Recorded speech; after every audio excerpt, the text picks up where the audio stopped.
May 19, 1941, New Orleans, Louisiana. The Mississippi sun beats down on the industrial canal as Andrew Jackson Higgins stands ankle-deep in marsh mud, watching his latest prototype churn through the shallows. Salt-stained and defiant, the 58-year-old boat builder doesn't look like someone about to change the course of history. His creation, a flat-bottomed landing craft with a hinged bow ramp, sits beached on the shore like a metallic turtle. Naval officers from Washington circle it with clipboards, their polished shoes sinking into the Louisiana silt. "It's made of plywood," one officer mutters, rapping his knuckles against the hull. The sound echoes hollow. "Plywood and some thin steel. The Japanese will tear through this like wet paper." Higgins doesn't flinch. He's heard it all before. For 3 years, he's been battling bureaucracy, skepticism, and outright mockery. The Navy wanted steel. They wanted armor. They wanted something that looked like a proper warship, not this 36-foot box that resembles a commercial fishing boat more than military equipment. Behind closed doors in Washington, some admirals have taken to calling it Higgins' floating coffin. Others prefer the plywood fantasy.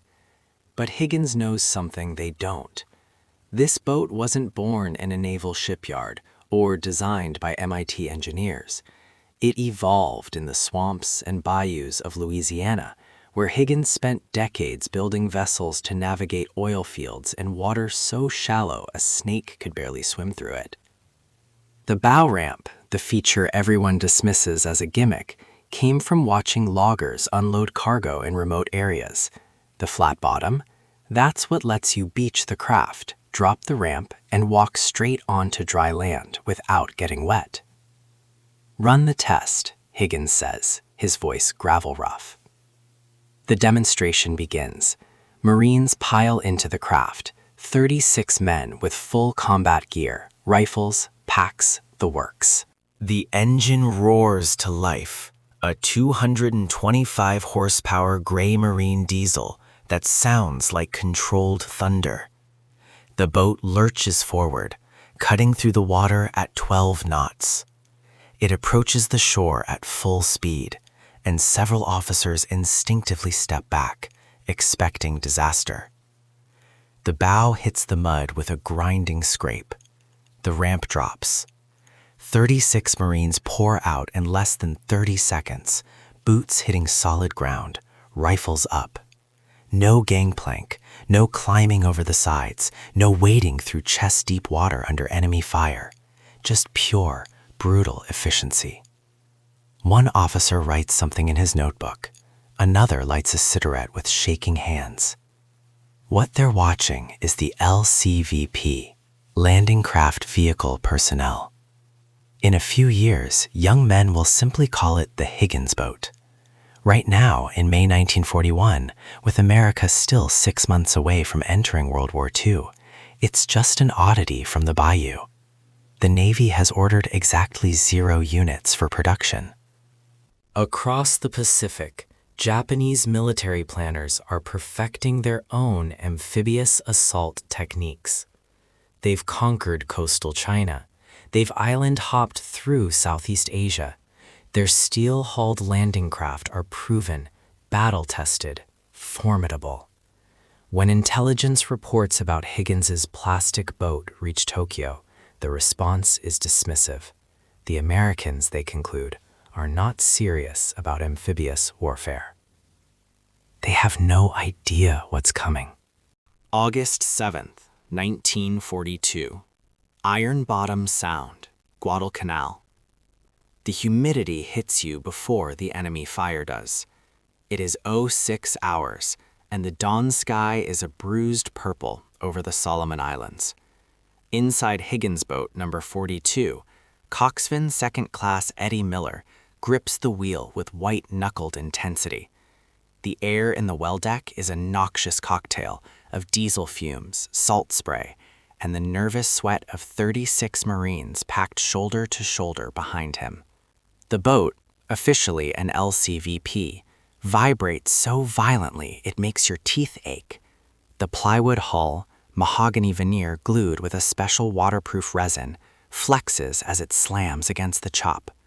To the seasoned sailors on the steel destroyers watching through binoculars, these boats look pathetic. They look like floating shoeboxes bobbing in the immense Pacific. On the ridges overlooking Red Beach, Japanese sentries peer through optics, trying to make sense of the invasion fleet. They have been told the Americans are soft, dependent on luxury and heavy machinery. What they see approaching the surf confirms their bias. These aren't armored leviathans, they are wooden tubs. Toy boats, one officer reportedly sneers to his aide. They expect the coral reefs to tear the wooden hulls apart. They expect the machine gun fire to turn the plywood into splinters. They expect the invasion to stall in the surf, leaving the Marines to drown under the weight of their own packs. But the Japanese defenders have made a critical miscalculation. They are looking at the material, not the design. Miller throttles up. The gray marine diesel engine screams. The flat bottom of the boat, designed to slide over logs in the Louisiana bayou, skims right over the coral heads that would have gutted a traditional keel. "Keep your heads down," Miller bellows over the engine roar, though the Marines don't need telling. The high plywood sides offer concealment, if not perfect protection. Then comes the moment that changes amphibious warfare forever. The boat shudders as it grounds on the sand. Miller doesn't wait for a gangplank. He doesn't wait for ropes. He hits the release lever. Clang. The steel ramp drops into the surf. In an instant, the toy boat transforms into an open tunnel to the beach. The Japanese machine gunners on the flanks are too slow to adjust. Before they can concentrate fire on the debarkation point, 36 Marines are already sprinting across the sand, rifles barking. Miller reverses the engine. The propeller churns in the shallows, sucking the boat backward off the sand. He retracts the ramp. He spins the wheel. He heads back to the transport ships for another load. He does this again, and again, and again. By nightfall, 11,000 Marines are ashore. The Japanese command is stunned. They didn't just land men. They landed jeeps, crates of ammunition, and medical supplies, all delivered by a swarm of angry, buzzing wooden boats that refused to stop. The Mosquito Fleet, as the press would later call them, had stung the empire in its side. Back in New Orleans, Andrew Higgins has turned his factory into a city unto itself. He has put up a sign for his workers: "The man who relaxes is helping the Axis." He is hiring women, African Americans, and anyone with 2 hands and a heartbeat, defying the segregation laws of the South to build boats faster than the enemy can sink them. He knows Guadalcanal is just the warm-up, the real test, the one that will break the back of the Axis or the Allies, is waiting across the Atlantic, on a stretch of French coastline heavily fortified by the Nazis. June 5th, 1944. The English Channel. The weather is foul. A gale is churning the channel into a gray, frothing cauldron, tossing the invasion fleet like toys in a bathtub. But the real story isn't the battleships or the destroyers, it's the swarm huddled in their shadows. In the staging areas of Portsmouth and Southampton, the sea is almost invisible beneath a carpet of wood. There are thousands of them, LCVPs, LCAs, LCMs, bumping gunwale to gunwale. The air reeks of high-octane gasoline and wet timber. On the far side of the water, Field Marshal Erwin Rommel stands in a concrete bunker overlooking the beaches of Normandy. He has spent months fortifying this coast. He has planted millions of mines. He has driven steel girders, Rommel's asparagus, into the sand to tear the bottoms out of landing craft at high tide. He is confident. His logic, shared by the entire German High Command, is sound. To invade Fortress Europe, the Allies need a port. They need cranes to unload tanks. They need deep water for transport ships. Rommel believes the attack must come at a harbor city like Calais or Cherbourg. He cannot conceive that the Allies are bringing their own harbor with them. He certainly doesn't believe that the primary vehicle of the invasion will be a shallow-draft plywood boat designed by a whiskey-drinking Irishman from the Mississippi Delta. Back on the English coast, 22-year-old Coast Guard machinist mate Sam Hinckley is trying to keep his breakfast down inside LCVP PA3321. The boat is pitching 10 feet up and down in the swell. He runs his hand along the hull. It's just 1/4 inch of plywood between him and the freezing Atlantic. To the men inside, the boat feels fragile. It leaks, it rattles, but strategically it is a ghost. The LCVP draws only 3 feet of water aft and just over 2 feet forward. It doesn't need a dock. It doesn't need deep water. It can float over the sandbars that would ground a steel ship. It turns the entire coastline of northern France into a potential landing zone. The order comes down the line. Go. The diesel engines cough to life, thousands of them starting in unison, a low-frequency rumble that vibrates through the soles of 150,000 pairs of boots. The armada begins to move. It is the largest amphibious force in human history, and its spearhead is made of wood. As they hit the open water, the waves crash over the bow ramps. The bilge pumps scream, fighting a losing battle against the spray. Men are vomiting into their helmets, the floorboards slick with bile and seawater. They are miserable, cold, and terrified. But as the gray light of dawn begins to bleed into the sky on June 6th, the silhouette of the French coast appears. The plastic boats that the Axis powers mocked, the cigar boxes that the Navy initially rejected, are about to deliver the entire fury of the free world onto the doorstep of the Third Reich. Hinckley tightens his grip on the wheel. He checks the ramp release cable. He looks at the 30 men huddled in the well deck. They are shivering, but their eyes are fixed on the steel gate in front of them. 2 minutes, the boat commander shouts, his voice cracking over the wind.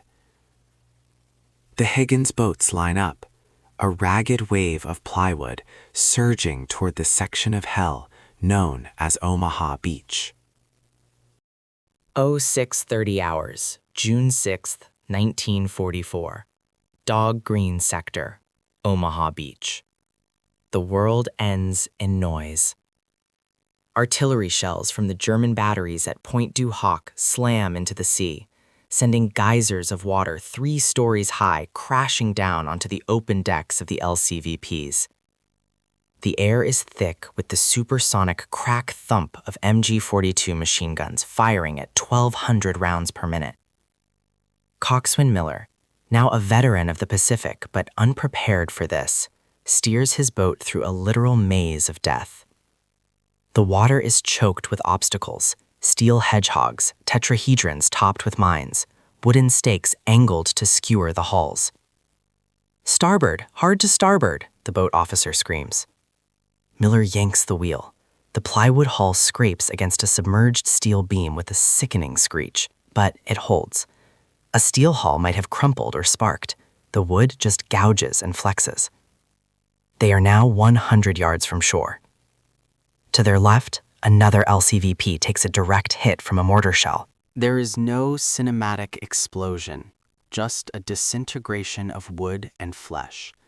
The boat vanishes, leaving only a slick of oil and debris. The men in Miller's boat duck lower, praying to a god they can't hear over the roar. The genius of Andrew Higgins' design is now the only thing keeping them alive. The tunnel-like hull protects the men from flanking fire as long as they stay low. The shallow draft allows them to ride the surf in closer than any heavy ship could dream of getting. The keel grinds into the sand. The boat shudders to a halt. Ramp down. The cable whirs. The heavy steel door splashes into the knee-deep water. For a split second, there is a hesitation. The open ramp reveals the beach, a flat, gray killing field shrouded in smoke. Bodies from the first wave are already rolling in the surf. Then instinct takes over. The men surge forward. They don't climb over gunwales, they run. They pour out of the boat's mouth like water from a burst dam. This speed is critical. In the First World War at Gallipoli, soldiers were slaughtered while trying to climb down nets or row ashore. Here, 30 men are on the beach and finding cover in seconds. Miller doesn't watch them go. The moment the last boot leaves the deck, he slams the engine into reverse. The propeller bites into the sand, churning mud.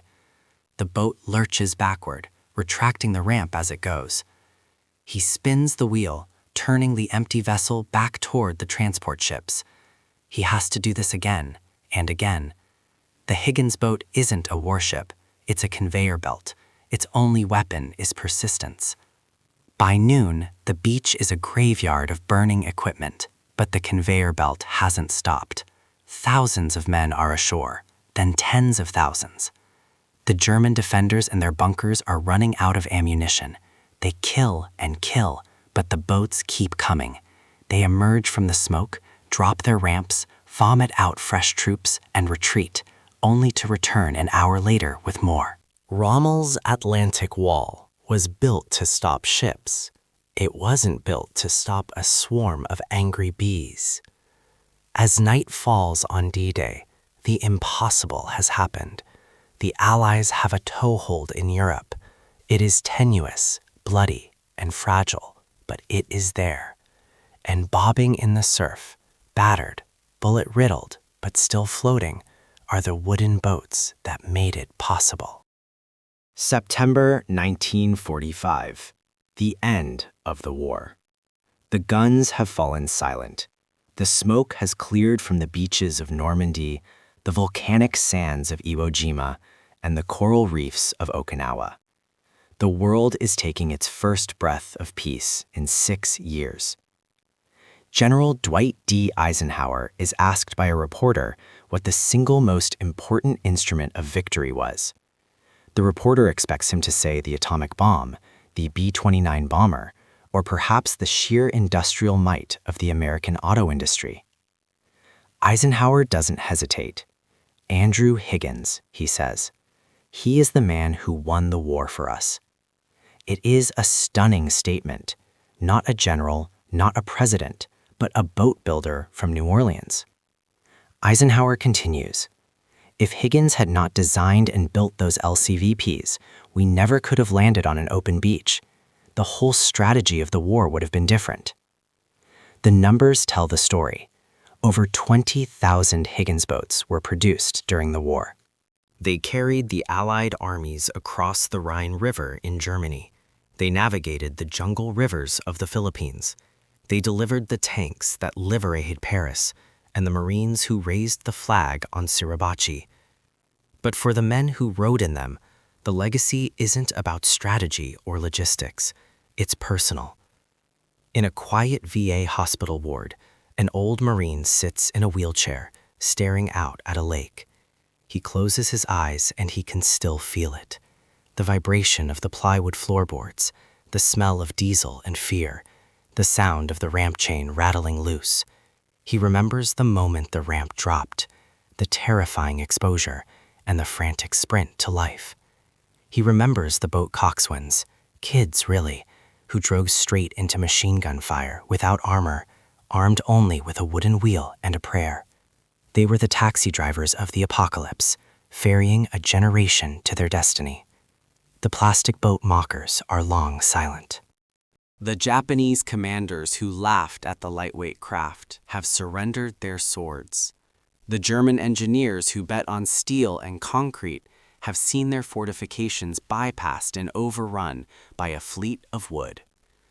Today, few original Higgins boats survive. Wood rots, plywood delaminates. Most were left to decay on the beaches where they landed, their purpose fulfilled. They were disposable tools for a necessary job. But history remembers. Every time a modern amphibious assault ship launches a hovercraft, every time a Marine expeditionary unit storms ashore, They are following the wake of the flat-bottomed boat from the bayou. Andrew Higgins died in 1952, but his epitaph was written on the sands of Omaha Beach. It wasn't carved in stone. It was stamped in the wet sand by the boots of 2 million men who walked dry-shod onto the shores of victory, delivered by a boat that was never supposed to work.